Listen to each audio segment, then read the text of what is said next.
We think we design our lives and run it, but actually we don't. Because somehow things fall together. Of course, you become the hero of that particular situation and you think you designed it. We wanted to write about the philosophy, the principles, the attitude to profits, various P's of what Jamsetji started 156 years ago and how this has perpetuated through 7 generations of successors. The book came out on J.R.D. Tata's birth anniversary and it was launched in Tata in a particular function. And then we've been busy talking about the book.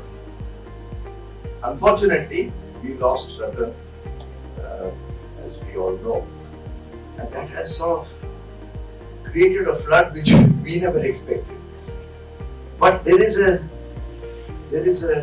synergy over here, and it is our humble privilege to be able to write that synergy of interest in Tata. Nothing that he and I did. Fundamentally, the story is a fabulous one. We are just lucky to be the storyteller. And people are complimenting us on the book, saying it's a bestseller and so on. I said, but Kahani theek hai. Ramayana is wonderful. Amish Tripathi is only mentioning, writing about it. We must understand that the story is fundamentally very good. And what I would like to do, if I have 15-20 minutes, is that right? To share with you a little bit about this distinctive, I hesitate to attribute exceptionalism because I don't want to imply that Tatas are superior to other people. No Tata has ever said it and it won't behove me to try to do that. But there is something distinctive. And I would like to use the 20 minutes to just talk a little bit about that in honor of a person who, as the 6th generation after Jamsetji, as the leader of Tatas, perpetuated and advanced the principles that were set out 150 years ago. There are 1 million people who work in Tatas today, and there are about 3 million who have left Tatas in the last 10 or 15 years. And there are about 4 or 5 million people who are associates of Tata, vendors, distributors. And if you multiply each of them by 3-4 people in a family, there are about 30 million people, 40 million people who have been touched by Tatas. Like Jimmy Mistry was saying a few minutes ago about Mr. M.D. Malia, your family has been touched by Mr. Malia. And that's very important to you and your family. About 25 to 30 million people in this country and in other places have been touched by Tatas through employment, through supplies, through whatever. Then that's 5 times the population of Belgium. So, it's staggering. And therefore, there should be a certain amount of natural curiosity to understand ये क्या अफवाह है, ये कहाँ से शुरू हुआ है, and how did you keep this keepers of the flame, to use the past Zoroastrian expression? Has any other business in the world done it? You will find it difficult to find any other business, even globally. But as I said, I'm not here to say that Tatas are better than other people. I'm only trying to share with you. Amish spoke, Jimmy spoke about the effulgence of people's emotions when Ratan Tata died. We've all been alive to see it. But I can tell you that when Jamsetji died in 1904, and I have gone through the archives, the papers, it was not dissimilar. The editorials in the newspapers and so on were very, very similar. When Dorati died in 1932, again it was similar. It's just that none of us was around to see those happening. The archives have the records. And when J.R.D. died in 1993, although he died in Paris, by the way, Ratan is the first Tata chairman to die in India. I mean, it's a useless information, but it's interesting to know useless information, as most of us know. And when J.R.D. died, it was exactly the same thing. Of course, the Bharat Ratna had happened just before he died.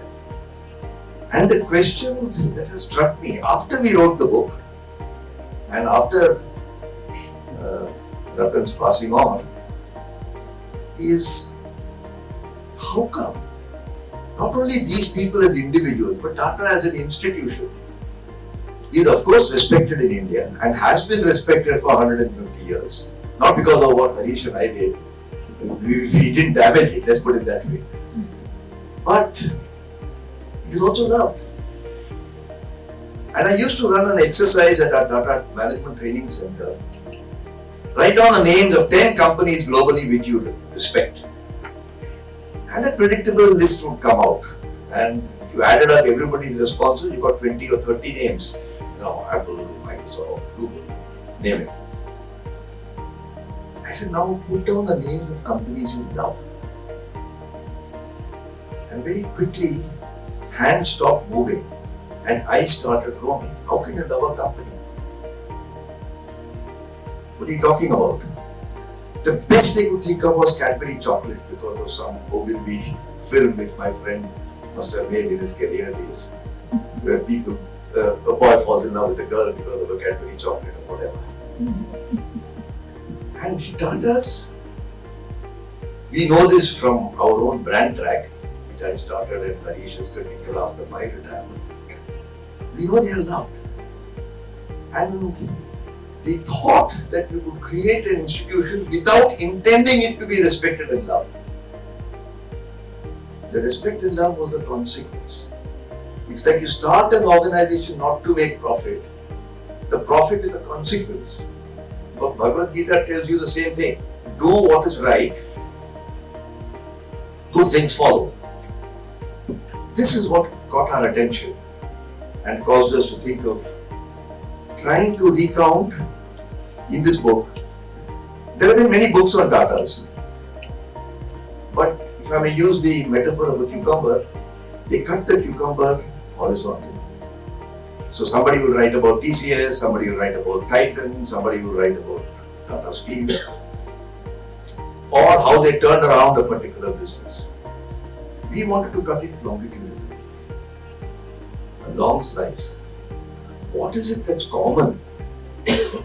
From 1839, when the man was born, Jamsetji was born, to today, and inshallah will continue in the future as well past our time. And it is that mantra of, I'm using boastful words, but don't mistake me, because I am not the creator of it. This feeling of Amrit, nectar, it's like Indian civilization. In fact, Tata is a mini India. It seems to be timeless, except India is of course much, much longer. It is diverse. It has no logic to be one. It has multiple religions, multiple languages, and yet there is some ethos that is holding it together. And that is the Brahma mantra that we sought to discover in trying to write this book. When you've written a book like that, and it's taken us 3 years, 4 years, and building on the research done by many other people, obviously we have climbed on the shoulders of many, many wonderful people before us who have archived and written it. But I needed a metaphor to get my mind around this, because this is merely a company, it's an organization, it's a business. And people would say, yaar, ek dhande ke bare mein tum itna kya likhta hai? But it's not just a dhanda. It's a community of human beings. And I call it the living machine. It's got a life of its own. And you have to get underneath to understand it. And that's what the book is all about. And I created, Harish and I in our discussion, a metaphor of every great religion in this world, every great idea in this world, of a river. Now imagine the Ganga, or the Kaveri, or the Nile, or the Euphrates, or the Tigris. They start as a small trickle somewhere. The trickle is the essence of simplicity. right? It's pure. And then it flows down until it comes to the plains using its own hydrology. Read culture for hydrology. Its own peculiar. The hydrology of the Talakaveri is different from the hydrology of the Gangotri. And then it becomes a broad river, on the banks of which there are civilizations, stories, kingdoms, wars that Amish Tripathi writes about. There would be no Rama and Mahabharata, all these great stories, Suhail Dev, were it not for the Ganga. It's on the banks of the Ganga that these came. And then it finally meets its end when it goes to join its mother, the ocean. And we thought of Tata as a metaphor of a river. That back in 1839, Jamsetji thought of a particular idea, which was this statement of utter simplicity. I am a child of providence that I have earned so much money by doing business. So this money belongs to the people who gave it to me in the first place. So it must go back to them. And the idea of charity, and was he the first person to talk of charity? No.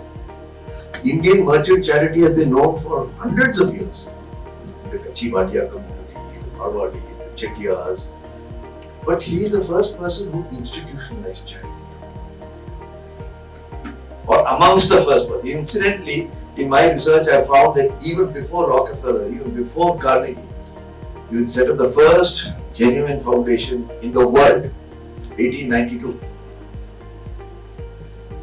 Carnegie Foundation and so on were done before, but that was a tax device. And the story goes that Swami Vivekananda was, as you know, they met on a boat, Swami Vivekananda and Jamsetji Tata, going from Yokohama to San Francisco. And Swami Vivekananda was really taken up because the year before they met, in 1893, Jamsetji Tata had set up the J.N. Tata Endowment Fund. 1892, the world's first genuine charitable foundation. And somebody said that only should be for Parsis. He said, well, I don't mind Parsis, I don't mind anybody. I want people who can lead India in the future. And that foundation has now funded, I think, 500-600 scholars. 2 or 3 of them became President of India, 2 or 3 became Director General of Science and Research, and so on and so forth. And the second thing that happened was he gave an idea to Jamsetji Tata. He said, remember this 1892, the height of British colonialism. He said, why can't we have a science institute where Indians can do science? Lord Curzon laughed at it. He said, Indians and science? You must be talking through your head. He went across over his head like we would do today. The Joint Secretary doesn't clear it, you go to the Additional Secretary. You go to the Secretary or to the Minister. He went to Lord Hamilton in London. He said, hey, listen, I am willing to put my money behind it. Why don't you let me put up an Institute of Science? And various things happened and the Institute of Science came up. But each of these guys' projects took 10 years, 12 years, 15 years, 20 years.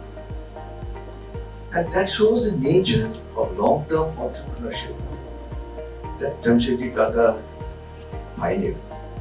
You know, we think we are living in an age of great change. We are. We think digitization is happening, AI is happening, quantum computing is happening. Indeed. But think of Jamsetji Tata. During his life, Maharaja Ranjit Singh died in Punjab. The Brits got hold of that. The Kohinoor vanished at that time. The Brits got hammered in the Afghan war, Anglo-Afghan war. Those stories are written by William Della, you know that. Our own 1857 happened, first war of independence. The Crimean War happened. Today we are seeing Ukraine happen, but the Crimean War happened. Florence Nightingale. All this because he travelled so much and he was a clever person, clever not in a devious sense. He must have been aware of. And yet, through all that change, I won't go on into a lesson of history. This man was able to think long term. When young people ask me today, you easy to come and give a speech saying long term and short term. How can we do it? You don't know how my day goes. I go home at 10 o'clock and talk. I can't do this, I can't do that. And either you think of Jamsetji Tata, or if you want to be more practical, go home and look at your mother or your sister or your aunt who's having babies. The most long-term manager of any asset in the world is the wife, the woman. Because she's tending that baby, which is behaving in every irrational way you want to think. Think of a startup entrepreneur. There's nothing but a startup. What the baby? It's a startup. But she never stops dreaming that my child will become a professor or an industrialist or whatever. So I think it's possible. And Jamsetji Tata's life, which we try to illustrate without being exceptionalist, any attitude of exceptionalism, that you can combine short and long term, you can be patient and impatient. You can be firm and flexible at the same time. And that is a very powerful lesson, which is why the subtitle of the book is Powerful Learnings for Corporate Success. These are timeless learnings. We believe, and I have learned out of it, although I have had a 50-year career in corporate India and corporate globally, and Harish is not much less, 37 years. Even we have learned in the act of writing this book. So it's been a great privilege. I never thought. I used to meet Ratan Tata every day, from 9 in the morning to 7 in the evening, either for lunch or dinner or business meeting or board meeting. I never expected that when he passed away, the response would be the way it is. But when I went back and saw, I said, each of his predecessors, the same thing happened. Kuch to hoga isme. That didn't cause us to write the book. By that time we had written the book and the book was out. But it fortified my imagination that there is something distinct. And I will close by mentioning Alfred Marshall, who was an economist. Those who studied economics will remember his name back in the turn of the century. There was a Bengali gentleman. Bengalis become either journalists, economists or communists. There are only 3 jobs that Bengalis do. And this chap happened to be an economist. His name was Singupta, I think. No, if there's a Bengali here, don't take offense. I'm also Bengali in the sense I was born and raised in Calcutta, so I'm as much Bengali as everybody else. So in 1910, when Lord Curzon had just left India and the British Raj was where it was, he says, how can India progress? And the reply that he got from Alfred Marshall, which I brought from the Alfred Marshall archives, it's not in the Tata archives, is if India had a score or 2 of Tatas, or Mr. Tata, India would be unstoppable. And this book has inspired me to go on a mission, which I am doing of my own accord, to talk about, not so much for the book, I want India to have 1,000 Tatas, which are sustainable, humane, enlightened companies. Within this country, already this company is on a very good march forward. And we do have some Tatas, I think the Mahindra, the Godliness and so on. But we need long living companies. And we hope that entrepreneurs like Jimmy and many other Jimmys will create enterprises which will be their great grandson should be running it. Perhaps not exactly the same. Just as the banks of the river that Jamsetji launched, created a Tata Steel, later on a Tata Motors, Tata Consultancy, Tata Chips. So it's been very inspiring. By sharing the inspiration, we hope we are touching a few people's hearts and minds. Thank you very much.